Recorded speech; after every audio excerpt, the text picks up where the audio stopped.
Okay, well, Officer Moritz is just out driving around, and she's a little bored, and so she sees these two driving around. And they're not doing anything wrong, but she says, you know, I think I'd just like to stop them and see what they're doing, and maybe mess around with them some. So she comes over and she turns her lights on, and they pull over, and they're kind of irritated. And they say, what's the trouble, officer? And she says, well, just let me see your driver's license. And so she checks it out and everything. And she says, well, you weren't doing anything wrong, but I just kind of wonder about you guys. You look a little suspicious. And they say, well, look, we haven't done anything wrong. And I know you haven't done anything wrong, but you still look suspicious. I'd like to search your car. And you say, no, you can't search our car. We haven't done anything wrong. We're in a hurry. We need to there needs to be some evidence that we've done something wrong, unless it's an emergency situation or something like that. And you say, I don't think so. I think the law will support that. And if we want to do that, we're going to continue to do it.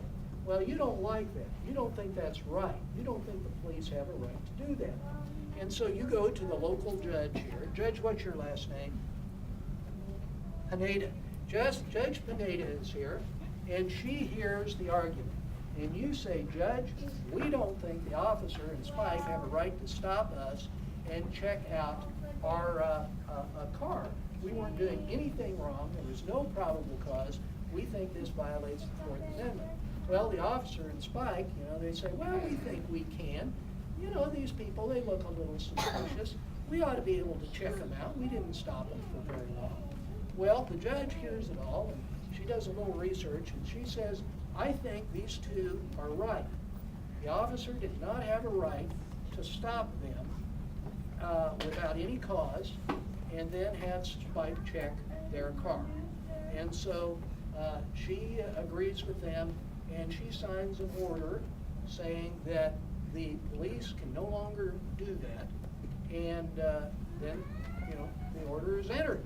Okay, well, that's how it kind of works.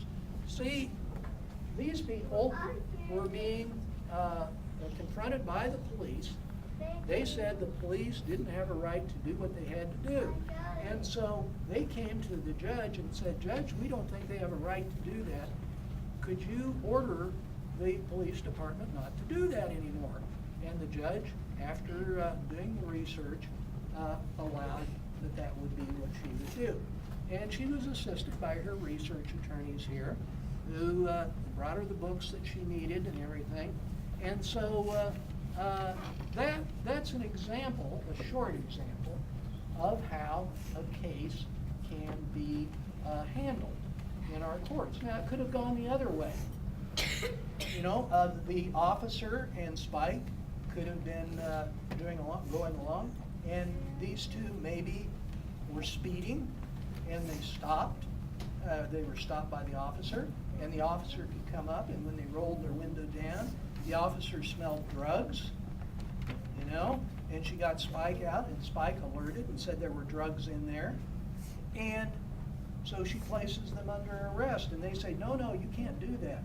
Well, the judge could listen to that case and say, no, the chief and Spike did have a right to do that. They were violating the traffic laws, and when they rolled down their window, she could tell that there were drugs in there, and Spike alerted on them. Therefore, they did have the right to do it. So it depends on the facts.